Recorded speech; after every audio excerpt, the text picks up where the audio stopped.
أما بعد فأعوذ بالله من الشيطان الرجيم بسم الله الرحمن الرحيم فلما جاء سليمان قال أتمدونني بمال فما آتاني الله خير مما آتاكم بل أنتم بهديتكم تفرحون. صاحبو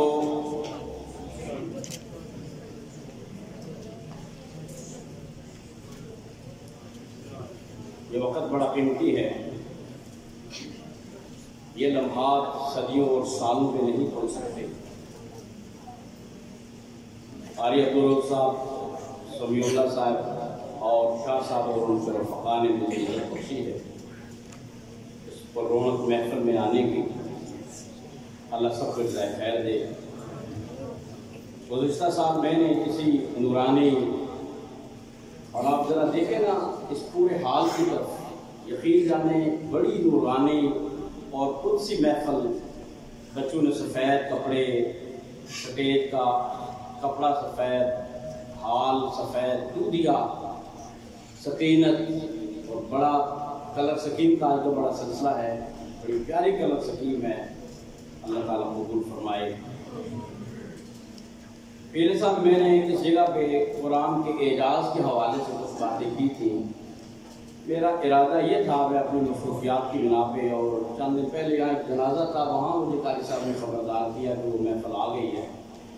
میں 10 ایک ایسے موائنٹ بیان کرنا چاہتا تھا جس میں زبر زیر کے ساتھ قرآن مجید کا اعجاز جھلکتا ہے.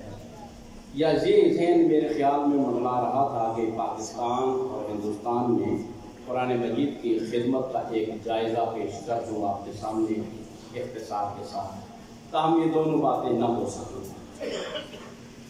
کچھ باتیں کرتا ہوں جو مدارس کے حوالے سے ہیں، طلبہ کے حوالے سے ہیں. اللہ تعالیٰ ان میں میرے اور آپ کے لیے خیر ڈال دے گا.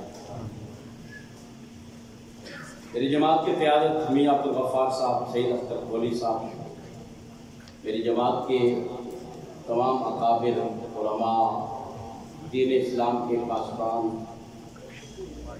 میاں طاہر صاحب تشریف فرما ہیں. اللہ تعالیٰ ان کا یہ پاسبانی اور دینی مدارس کی یہ پشتیبانی قبول و منظور فرمائے. مزمل صاحب نے جامع امام بخاری کے زیر تحت چلنے والی شاخوں کا تذکرہ آخر میں پھر دہرا دیا.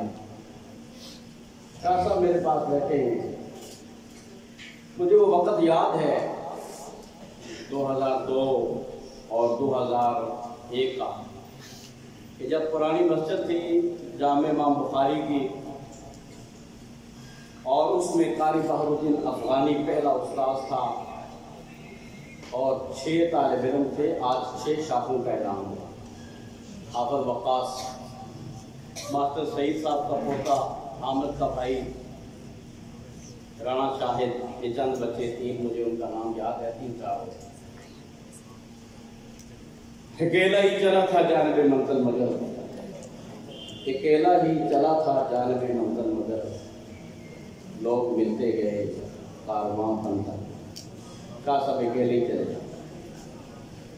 اللہ تعالیٰ اس کارواں کو جمع غفیر بنا دے. جس طرح برادر مزمل صاحب کہہ رہے تھے کہ اتنا ہی بڑھے ککبرے گا جتنا کہ یہ دبا دیں گے. باطل قوتیں دبانے کی خواہش مند ہوگی، مزمل صاحب کو دبانے کا خواہش مند نہیں ہوتا. ابھرتا ہوئی دیکھتے ہیں، دیکھنا چاہتے ہیں انشاءاللہ. تمام بھائیوں کا دامے، دلمے، سخنے، قدمے، قلمے، ہر اعتبار سے انشاءاللہ تعاون موجود ہے. میں نے آپ حضرات کے سامنے سیدنا سلیمان علیہ السلام کا کی آیت کو موضوع، عنوان، سرخی بنایا ہے. اور یہ بڑا میں غور کر کے آیا ہوں اس آیت کو پڑھنے پر.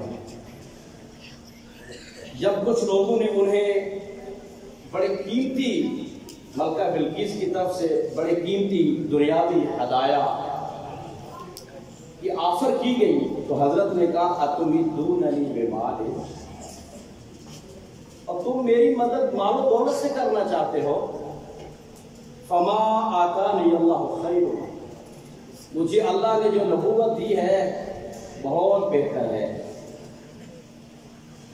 بل انتم بہدیتکم تفرحون، ان دنیاوی مال و دولت پہ تمہیں ریجھنے والے ہو، ہمیں نبوت اور علوم نبوت مبارک ہو۔ اے طلبہ تمہیں بھی علوم نبوت، سینہ لاہور سے نکلے ہوئے فنون، بال جبریل سے حویدہ ہونے والا قرآن، رب کے عرش سے لوح محفوظ سے اترنے والا کلام، مبارک ہو اس کا پڑھنا پڑھانا۔ رضینا قسمت الجبار فینا، سیدنا علی رضی اللہ عنہ فرمایا تھا رضینا قسمت الجبار فینا لنا علم وللجہال معلوم۔ کلام ربانی کے ساتھ میرے بچوں، میرے عزیزوں، میرے ہمدموں، یہ نسبت مبارک ہے۔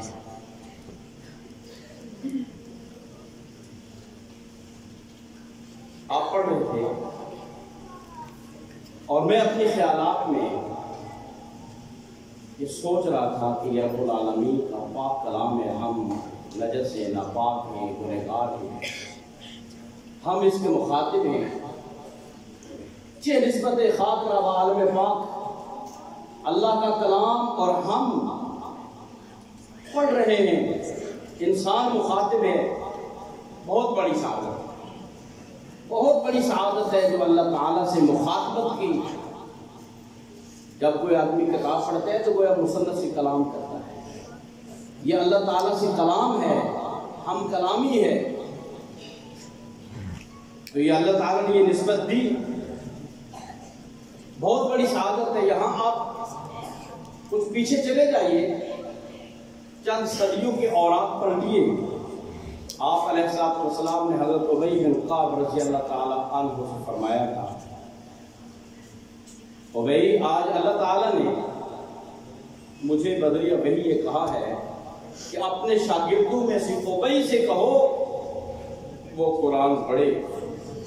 تو حضرت ابی آبدیدہ ہو گئے، رونے لگ گئے کہ اللہ نے میرا نام لیا ہے، حدیثوں میں آتا ہے او یا اغا سمانی ربی، میرے پروردگار نے مجھے نامی نیک کر کے کہا ہے کہ ابی سے کہو آج اس کا رسول اور اس کا رب اس کی زبان سے قرآن سننا چاہتا ہے۔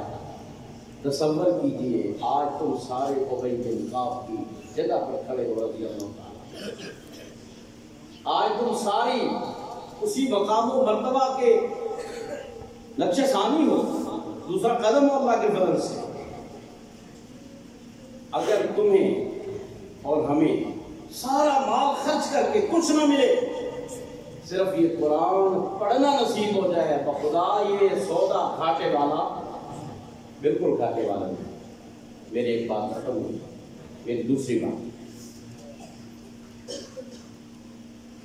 اعداد و شمار کا بڑا شہرہ ہے آج کل۔ اعداد و شمار کا آغاز تو امام غزالی نے کیا تھا، بجٹ، آج دنیا کا ہر ملک بجٹ چلتا ہے، ہر ادارہ بجٹ لے کے چلتا ہے۔ سب سے پہلے یہ نظریہ بھی ایک مسلم سکالر فلاسفر نے دیا، کسی اور نے نہیں، بلکہ میں نے ایک دفعہ غور کیا کہ دنیا کے تمام اہم اور زبردست نظریات وہ مسلم سکالرز نے ہی پیش کیے۔ تو ابن خلدون کھڑا ہے پیچھے، یہی فارابی کھڑا ہے، اور شیخ ابو سینا نے بکھرے ہوئے طب کو اور حکمت کو جو اکٹھا کر دیا ہے، کمال کر دیا۔ یہ آج ڈاکٹر جس معراج پہ پہنچی ہے وہ علی سینا شیخ الطب کا کرشمہ ہے، القانون وغیرہ کے اندر۔ بہرحال یہ بات اسی طرف چلی جائے گی۔ اعداد و شمار کا کوئی جن، شماریات کا کوئی ادارہ کیا یہ اندازہ لگا سکتا ہے کہ قاری سراج صاحب سے کتنے لوگوں نے حفظ کیا اور قیامت تک کے لیے چین کہاں تک جائے گی؟ قاری عبدالرؤف صاحب نے کتنے بچوں کے سینے کے اندر قرآن اتار دیا، قرآن کے لاکھوں الفاظ اتار دیے۔ یار آج ان کے پوتے شکے، کوئی پورٹموبل بیٹھا ہے، کوئی بھیرے بیٹھا ہے۔ قاری عثمان صاحب ہمارے دیکھتے دیکھتے ماشاءاللہ محفل روحانی جمائے ہوئے ہیں خوشاب جوہر آباد کے اندر. یقین مانے سینکڑوں شاگرد اور پھر اس کا تسلسل، یہ ہزاروں کو کشائیں، یہ چراغ سے چراغ جلنے کا نام نہیں سلسلہ. یہ ابھی ان کی زندگی میں اور چند سالوں میں، ابھی قاری صاحب ماشاءاللہ داڑھی ان کی کالی ہے، بڑھاپے کے عالم میں، اور بعد ازاں آپ کو تصور، میں کیا سمجھتا ہوں کہ آپ کا کوئی کمپیوٹر اس تفسیر کو نہیں بیان کر سکتا کہ قیامت تک کے لیے سلسلہ آگے بڑھے. یہ جو قطرے قلزم بنیں گے اس کو کوئی گن نہیں سکتا ہے، کوئی شمار نہیں کر سکتا ہے. اس سے حضرت قاری صاحب کا صدقہ جاریہ اور ان کی نیکیاں، کتنے مسلح اس کے نامہ اعمال میں آئیں گے، اور آپ معاونین کے نام میں بھی آئیں گے. من والا کے اندر آپ تمام معاونین آتے ہیں. قاری عبد الجبار صاحب نے آپ کے لیے بھی دعا کی. آپ دانے بھیجنے والے، آپ اپنا عشر بھیجنے والے، اپنے روٹی صاحب اپنے مارکوں کو عشر بھیجنے والے، اپنے باقی چیزوں کو مدارس کے اندر عشر بھیجنے والے، ان کے سجدوں میں، ان کے رکوعوں میں، ان کی تلاوتوں میں، ان کی تراویحوں میں، مصلی اور ممبر کو آباد کرنے میں آپ سب برابر کے شریک ہیں. اور اندازہ لگائیے قاری عبداللہ صاحب کی، قاری سراج صاحب کی، دیگر بھائیوں کی اس سعادت کا اور صدقہ جاریہ کا بے حد و حساب. 7 سمندروں کا پانی تھوڑا ہے بخدا ہے جی. اس طرح سورۃ کاف کے آخر میں نا مزید ملا لو، مزید ملا لو. ما نفدت کلمات اللہ، یہ کلمات اللہ ختم ہونے والے نہیں. میری دوسری بات ختم ہوئی.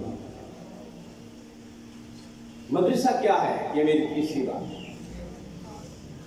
میرے بھائیوں، مدرسہ ایک معمولی چیز نہیں ہے. مدارس کے بارے میں بل آیا ہے، میرے اکابر شہر کے ذمہ دار جانتے ہیں. حضرت الامیر کا بیان اس کے اوپر آ چکا ہے. یہ سوال ہے، تفصیل اب نہیں ہو سکتی. عالم کفر کو، عالم طاغوت کو، ان طلبہ سے، ان مدارس سے کیا پریشانی ہے؟ تمام کالم نگاروں کی باتوں کا خلاصہ صرف یہی ہے کہ ان کو اگر پریشانی ہے تو پردہ دار عورتوں سے ہے، نقاب والی عورتوں سے ہے، اور دوسرا ان مدارس سے. ان کے فنڈ کے اوپر چیک اینڈ بیلنس رکھو، کون ان کو ڈونیٹ کرتا ہے. یا دانا دانا مانگ کے سی مدرسہ چلانے ہیں، کتنے پیدل جانے ہیں. جامع امام بخاری کے آغاز کا وہ 25 روپے گھنٹے پہ موٹر سائیکل لینا مجھے ابھی تک یاد ہے. جانی اس انداز میں چندہ مانگا جاتا ہے، اور تم بڑے بڑے فنڈ دیتے ہو. عالمی بینک کا فنڈ فلاں یونیورسٹی کو، اور تم نے ملک کو دیوالیہ کر دیا پروفیسروں کو تنخواہیں دے دے کر، جنہوں نے بھیڑیے پالے ہیں، بچیوں کے ساتھ بدکاری کرنے والے. انا للہ و انا الیہ راجعون. میں اس روحانی محفل میں مزید تو بات نہیں کرنا چاہتا، اس کا تقدس مجھے مانے. اب سمجھئے، عقل مند کا اشارہ کافی ہے. تمہارے ایک پروفیسر کی طرح پورے عملے کی تنخواہ ساری دنیا احتجاج کرتی ہے. اسلام آباد میدان جنگ بنا ہوا ہے. کبھی ان فقیروں نے کوئی دھرنا نہیں دیا، کبھی ان فقیروں نے اپنے تنخواہ کے لیے کبھی احتجاج نہیں. میرے اکابر بیٹھے جنوری سے تنخواہ بڑھنی تھی، کہا نہیں بڑھا سکتے، خاموش ہو گئے. اللہ تعالیٰ اپنے رحمت فرمائے.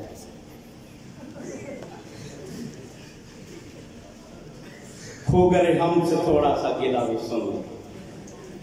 کہا نہیں بڑھا سکتے، فنڈ نہیں ہے، کرونا ہے. ہم نے کہا جناب سر تسلیم خم ہے جو مزاج یاد میں آئے. کیوں نہیں کوئی صاحب ایسے ہی غلط کہہ رہا ہوں. سر تسلیم خم ہے جو مزاج یار میں آئے. بہرحال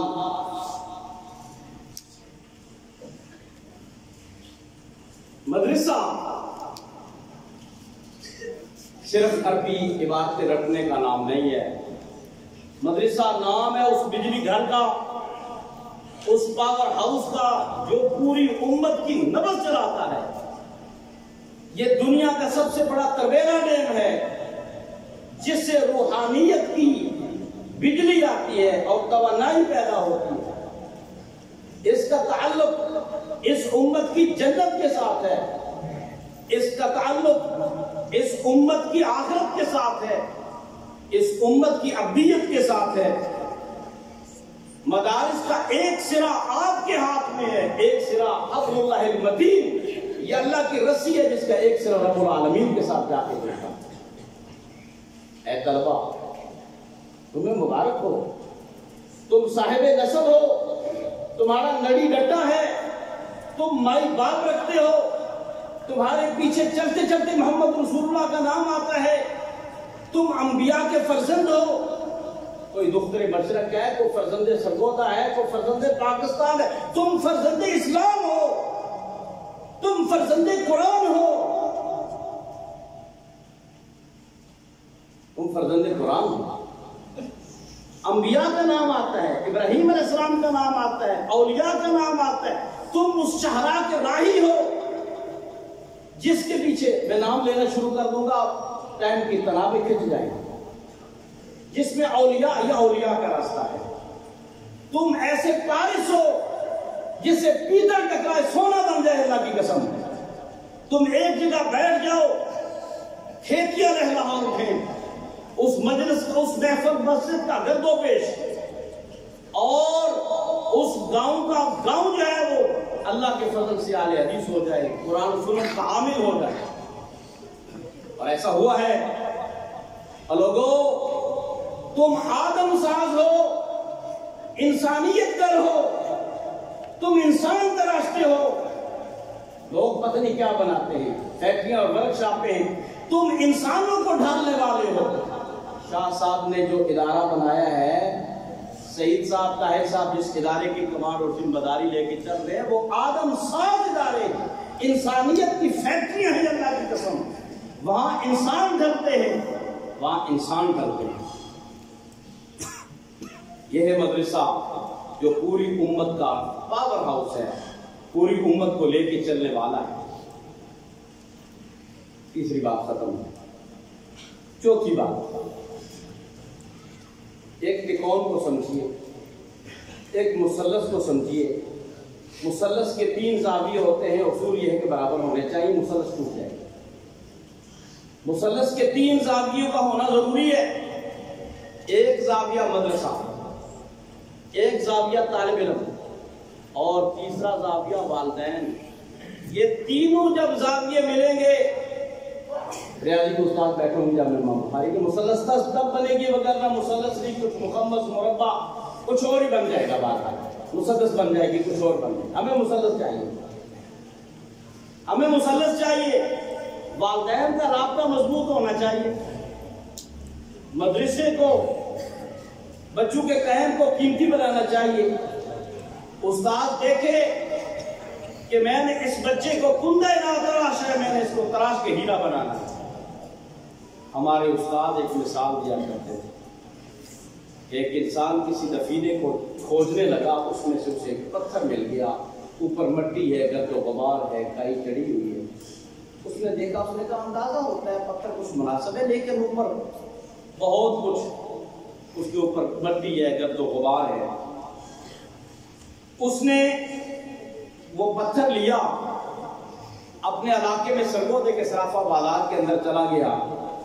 ہر آدمی جوہری نظر نہیں ہوتا، کسی ایک جوہری کے پاس گیا، اس نے دیکھا، الٹ پلٹ کے کہنے لگا، جی یہ تو ہیرا ہے، ہیرا۔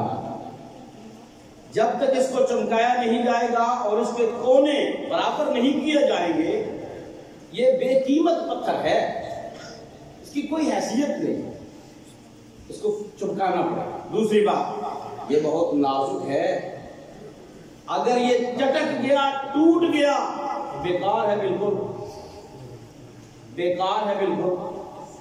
تیسری بات، جب تک یہ درست نہیں ہوگا، جب تک یہ درست نہیں ہوگا، یہ مہنگے داموں نہیں بک سکے گا، اس کے اوپر بڑی کوششوں، محنتوں کی ضرورت ہے۔ اسے دے دیا گیا، 2 سال محنت کی، 3 سال محنت کی، درسامی کی 6 سال محنت کی، 8 سال محنت کی، تجوید کے شعبے میں 1 سال محنت کی، پورا 1 سال لگا اس کو تراشتے ہوئے، اس کی نکرے بناتے ہوئے، چٹک نہ جائے، ٹوٹ نہ جائے، بھاگ نہ جائے۔ 2 سپارے 10 سپارے کر کے شیطان کے چنگل میں نہ آ جائے، چلا گیا ہے، لے آؤ دوبارہ اس کو، دوبارہ کوٹھالی میں لے آؤ۔ یہ ساری محنت کے بعد وہ پتھر ہیرا بنا، جو کندہ نا تراش تھا اب وہ ہیرا بن گیا، بڑا ڈائمنڈ بن گیا، وہ قیمتی چیز بن گیا۔ ہفت اقلیم کی بادشاہیاں ایک طرف اور وہ ہیرا ایک طرف۔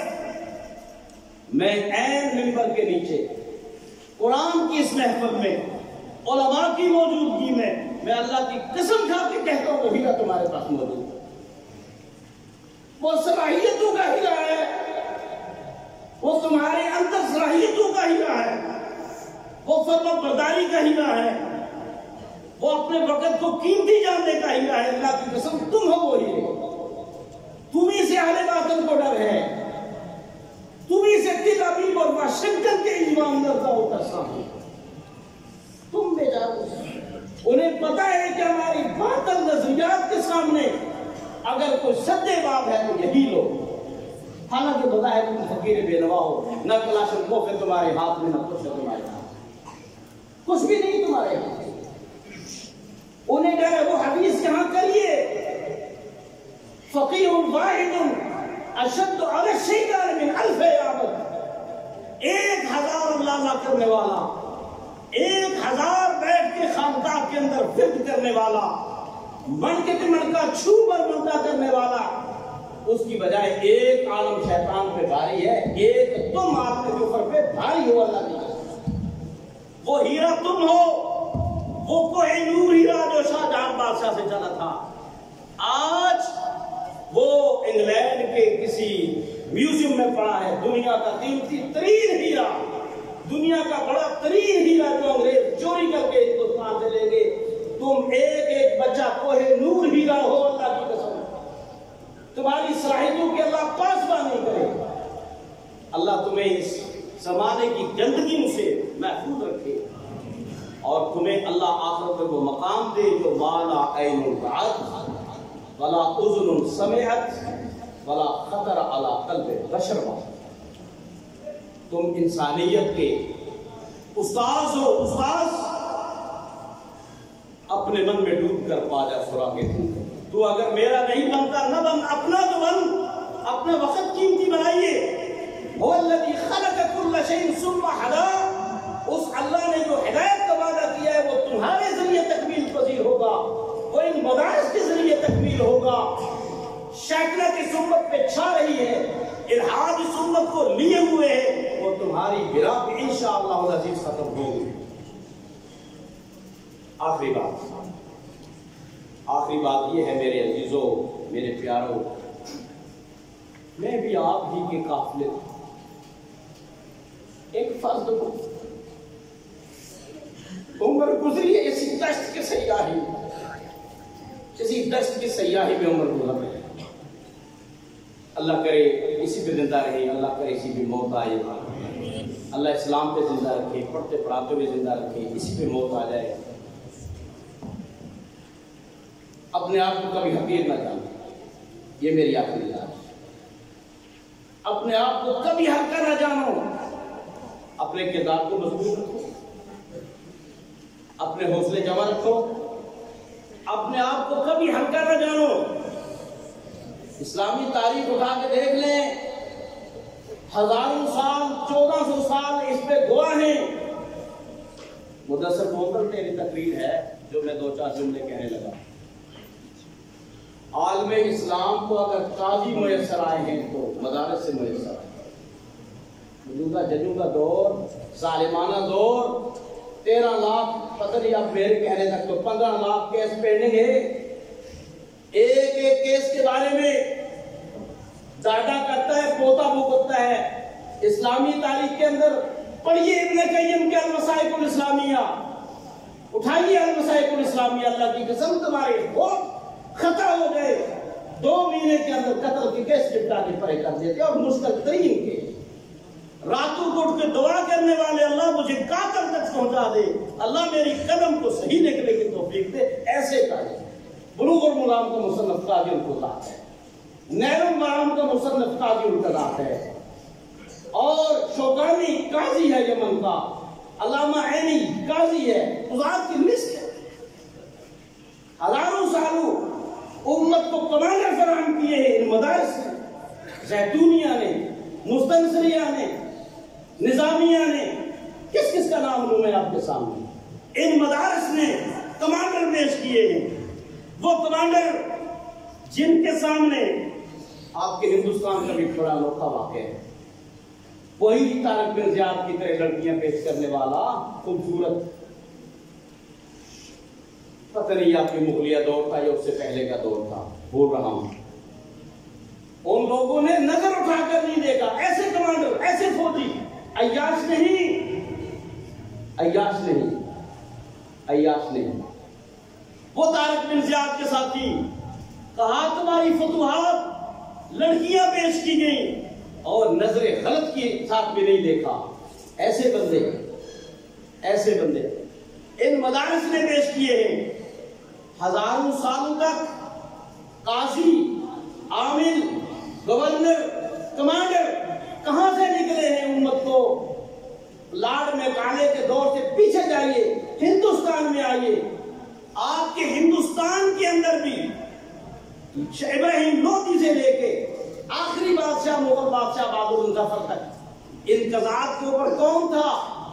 ایک جگہ پہ ابوالحسن علی ندوی نے کالمن لکھا ہے کہ لوگوں، ہم نے ہزاروں سال حکومت کی ہے ہندوستان پہ، بڑے نازک وقت آئے ہیں، رضیہ سلطانہ والا وقت بھی نازک آیا ہے، تخت دہلی پہ وقت آئے ہیں جہاں 8 سال کے بچے نے حکومت کی، ہندو، مرہٹے، فلانے، جاٹ، گوجر سارے دیکھ رہے تھے، ان کا ملک تھا۔ یہ تعصب آج مودی کے اندر نہیں ہے، شیو سینا کے اندر نہیں ہے، یہ پیچھے سے چلا آتا ہے، لیکن کسی کو تخت دہلی کے اوپر بغاوت کرنے کی نہیں سوچی، اس لیے کہ ہماری عدالتیں عدل کر رہی ہیں، ہمارے مدارس سے پڑے ہوئے جج اور قاضی۔ میں نے ایک دفعہ قاضم صاحب کچھ تھوڑی سی تحقیق کی کہ بعض قوموں کے ساتھ قاضی آتا ہے، اور ہمارے گندی بنا کے مفتی شاہد صاحب ہماری مسجد کے نمازی، ان سے پوچھا کہ جائے پوچھا کہ مفتی کیا ہے، یہ تو قوم ہے؟ کہا مغل بادشاہوں کے دور میں ہمارے پردادا مفتی لگے تھے گورداسپور کے، تب سے ہماری یہ ال پڑ گئی۔ افتاء ایک منصب تھا، قضات ایک منصب تھا۔ میں حیران اس بات پہ تھا کہ جٹو کے اندر بھی قاضی خاندان ہے، گجرو کے اندر بھی قاضی گجر موجود ہے، ہمارے یہ کوثر مسجد والے، یہ کیا سلسلہ ہے؟ کہیں ان کا کوئی بڑا قاضی ہوگا نا، جج ہوگا۔ کہنے کا مقصد قاضی مدارس سے نکلتے تھے، ان کو قاضی کہا جاتا تھا۔ یہ کس نے یہ ساری دی؟ یہ ساری کریم کس نے دی؟ یہ مدارس کی کریم ہے، اپنے آپ کو حقیر نہ جانیے۔ ایک حوالہ دے کے آگے بڑھوں، چند شعر پڑھ کے بات ختم کروں۔ علامہ سعد اللہ خان، یہ آپ کے چنیوٹ والا، یہ آپ کے چنیوٹ کی شاہی مسجد والا علامہ سعد اللہ خان، 20-25 کلومیٹر دور آج بھی اس کا خاندان موجود ہے۔ کون تھا؟ دلی کے ایک مدرسے کا مدرس تھا ہماری طرح، ذرا یسرب کو پڑھانے والا تھا، اپنا قمر صاحب کمرہ ذرا یسرب کو پڑھانے والا تھا، باقاعدہ لاہور سے بھیک مانگ کے لوگوں کے گھروں سے روٹی لا کر، جس طرح پہلے ایک نظام ہوتا تھا، اس وقت پڑھا ہے، تاریخ کہتی ہے۔ اور یہ اتنا زبردست مدار المہام، وزیر اعظم کا لفظ چھوٹا ہے، اس سے اوپر اور بادشاہ کے نیچے کا لفظ مدار المہام، یہ پورے بر صغیر کا مدار المہام ہے، جس میں آپ کا پاکستان بھی آتا ہے، جس میں آپ کا ہندوستان بھی آتا ہے، نیپال، بھوٹان بھی آتا ہے، افغانستان بھی آتا ہے، یہ پورا کشمیر، جموں لداخ بھی آتا ہے۔ اس کا یہ وزیر اعظم تھا، کوئی معمولی وزیر اعظم نہیں تھا۔ اس کے دور کے اندر بھی معیشت کی نیا کھچکولے کھاتی تھی۔ اس بندے نے اپنے دور کے اندر لال قلعہ بنایا تھا اور شاہ جہان کی معیشت کو سپورٹ کیا تھا۔ حالات اس وقت بھی دیگر تھے، اس وقت بھی جی ڈی پی بہت نیچے جا رہی تھی میاں صاحب، جی ڈی پی بہت نیچے جا رہی تھی، مائنس میں تھی۔ لکھتا ہے تاریخ والا لکھتا ہے، اس نے ایک اور بھی بہت بڑا خطرے کو کام کیا تھا، لال قلعہ اس نے بنایا جبکہ معیشت بالکل ہتھکولے کھا رہی۔ کتنا بڑا کام ہے یہ! مدرسے کا پڑھنے والا علامہ سعد اللہ خان اس کا نام ہے، یہ آپ کے چنیوٹ کا رہائشی ہے۔ وہاں اپنے علاقے میں اس نے اس وقت ایک مسجد عطا کی شاہی، جاؤ دیکھو آج مدارس بڑا کام ہے۔ تو میرے عزیزوں، آپ نے اپنے آپ کو حقیر نہیں جاننا ہیں جی۔ آپ علامہ اقبال نے کچھ گلے کیے ہیں، وہ بجا ہیں مدرسے کی فضا چونکہ کچھ کمزوری والی ہوگی، افسردگی والی ہوگی، کبدری اور کوہتری والی ہوگی، ہم نے خواہ خواہ اپنے آپ کو حقیر سمجھنا شروع کر دیا۔ اس لیے علامہ کہتا ہے خدا تجھے کسی طوفان سے آشنا کر دے کہ تیرے باہر کے موضوع میں اضطراب نہیں۔ میرے بچوں، آپ کی باہر کی پڑھنے پڑھانے کے موضوع میں اضطراب ہونا چاہیے۔ اضطراب نہیں ہوگا تو آپ ایک گندا تالاب بن جائیں گے۔ آپ اضطراب ہوگا تو آپ سمندر ہیں۔ مد و جزر اور جوار گھاٹا ہوگا آپ کی صلاحیتوں کے اندر، آپ کے جذبات کے اندر کہ ہم نہیں، آپ کسی کا رکنا نہیں ہے، آگے بڑھنا ہے، آگے بڑھنا ہے، تو پھر آپ سمندر ہیں، وگرنہ ایک جوڑ ہے۔ خدا تجھے کسی باہر کے موضوع سے آشنا کر دے کہ تیری باہر کی موضوع میں اضطراب نہیں، تجھے کتاب سے ممکن نہیں فراغ۔ کتاب خواہ ہے تو صاحب کتاب نہیں، تجھے تو کتاب لکھنے والا ہونا چاہیے۔ کتاب پڑھنا کوئی کام نہیں ہے، کتاب لکھنے والا ہونا چاہیے۔ اور ایک جگہ پہ کہتے ہیں اٹھا میں مدرسہ و خانقاہ سے نمنا۔ علامہ صاحب کہتے ہیں میں مدرسے گیا تو وہاں بھی مجھے جدت تازگی اور قوم کی نبض پہ ہاتھ نظر نہیں آتا۔ آنا چاہیے جس طرح 1200 سال 1300 سال تک ہم نے معاشرے کی نبض پہ ہاتھ رکھا ہے، یہ ہاتھ نہیں ٹوٹنا چاہیے۔ عوام ہماری گرفت سے نہیں نکلنی چاہیے۔ عوام کے دکھ درد میں، ان کی تناؤ نکاح کے اندر، ان کی شادی غمی کے اندر ہمیں پوری انوالومنٹ کرنی چاہیے۔ میرے عزیزوں، یہ معاملات تمہارے محلے میں تم ایک روحانی پیشوا کے طور پر کرو۔ اٹھا میں مدرسہ و خانقاہ سے نمناک، نہ زندگی نہ محبت نہ معرفت نہ نگاہ، یہ نہیں ہونا چاہیے، بلکہ یہ چیزیں ہونی چاہیے۔ اس مدرسے میں زندگی بھی ہونی چاہیے، محبت کا درس بھی ہونا چاہیے، معرفت بھی ہونی چاہیے، اور نگاہ مرد مومن میں ہونا چاہیے۔ یہ سارے ہونے چاہیے۔ اگر یہ ہوں گے تو پھر کیا ہوگا؟ کر سکتے تھے جو اپنے زمانے کی امامت، ہمیں زمانے کی سبق پر پھر صداقت کا، عدالت کا، شجاعت کا لیا جائے گا کام، تجھ سے دنیا کی امامت کا، تجھ سے دنیا کی امامت۔ ہم نے امامت کی اللہ کے فضل سے۔ ابو بکر چھوٹی امامت سے امامت کبریٰ پہ آئے ہیں، کیا ہوتا؟ امامت صغریٰ سے امامت کبریٰ پہ آئے ہیں، امامت شریعہ سے امامت سیاسیہ پہ آئے ہیں۔ امت کی بات جوڑ سنبھالی، یہاں سے امامت نکلتی ہے۔ اور قالت بنو اسرائیل تسوسهم الانبیاء، بنو اسرائیل کی سیاست انبیاء کی سیاست کا الگ ہی سلسلہ ہے۔ انبیاء اپنا قربان کرتے ہیں، تجوریاں نہیں بھرتے۔ انبیاء کی سیاست پاک ہوتی ہے، انبیاء کے پیچھے چال شیٹیں نہیں چھپتی، فرار شیٹیں نہیں ہوتی، پانامے نہیں ہوتی۔ اللہ کے فضل سے ما ترکناکم فوصدقۃ لک، ہم نے جو چھوڑا ہے امت کے لیے صدقہ ہے۔ چال شیٹیں کیا ہوں گی، فرار شیٹیں کیا ہوں گی، بنائے کچھ نہیں۔ فرمایا وہ کوہنا دماغ اپنے زمانے کے ہیں ہیرو، وہ کوہنا دماغ جو اپنے زمانے کے ہیں ہیرو آج لوگوں کے پیچھے چل رہے ہیں۔ آخری بات علامہ اقبال کے ایک شعر پہ ختم کرتا ہوں، توجہ میری طرف، توجہ ہے میری طرف۔ ایک شعر آپ کی نظر کر دوں، فارسی کا ہے، لب لباب ہے۔ علامہ احسان صاحب، علامہ اقبال صاحب بیٹھے ہوئے تھے، یکم شوال چاند سامنے آیا۔ یہاں پر خاصا سن رہے ہیں، چھوٹا سا باریک سا چاند، ایسا ہی ہوتا ہے، ہلال باریک سا ہوتا ہے۔ ہلال کو یوں دیکھا اور کہا پر خود نظر خاص تہی دامنی مریض، بر خود نظر کشاس تہی دامنی مرنج، در سینے تو ماہ تمام نہادہ اند، اور چاند تو باریک سی ایک لکیر ہے۔ اے ہلال یکم کے چاند تو باریک سی ایک لکیر ہے، تہی دامنی مرنج، اپنے آپ کو حقیر نہ سمجھ۔ اے طلبہ تم چاند و ہلال کا آج تہی دامنی نہ مرنج، اپنے آپ کو تہی دامن، خالی، کمزور، کمتر نہ سمجھیے۔ در سینے تو ماہ تمام نہاد اند، تمہارے ایک ایک کے سینے میں بدر کامل چھپا ہوا ہے، تمہارے ایک ایک کے سینے میں علامہ احسان موجود ہے، تمہارے ایک ایک کے سینے میں وقت کا ابن تیمیہ چھپا ہوا ہے، تمہارے ایک ایک کے سینے میں وقت کا سفین شاہ چھپا ہوا ہے۔ حقیقت کہہ رہا ہوں، چھپنے کے لیے نہیں کہہ رہا، مجھے ضرورت نہیں شاہ صاحب کو چھپنے۔ اللہ آپ سے کام لے لیں۔ آپ جہاں بیٹھے، آپ جہاں بیٹھے، آپ وہاں ایک جہان آباد کر کے رکھ دیں۔ اور پھر حضرت سلیمان علیہ السلام کی وہ آیت میں پڑھنا چاہتا ہوں، اَتُمِدُّونَنِی بِمَالٍ، اور تم مجھے تحفے دیتے ہو، خوش کرتے ہو، روئے سونے کی اینٹیں بھیجنا چاہتے ہو سلیمان کی طرف۔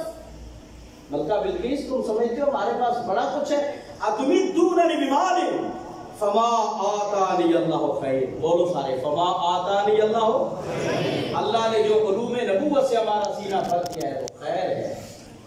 بل انتم بہدیتکم تفرحون، دنیاوی تحفوں کے ساتھ تم ہی خوش ہونے والے ہو۔ مبارک ہو تمہیں بھی، تمہارے اساتذہ کو بھی، ذمہ داروں کو بھی، شاہ صاحب کو بھی، شاہ صاحب کے معاونین کو بھی، سرگودا کی جماعت کو بھی، اور طلبہ آپ کو بھی۔ اللہ تعالیٰ آپ کو محفوظ رکھے، آپ کی صلاحیتوں کا پاسبان ہو۔ اللہ آپ سے اضعافاً مضاعفہ بہت سارا کام لے لے۔ اقول قولی ھذا واستغفر لی ولکم ولسائر المسلمین۔ جزاکم اللہ خیرا۔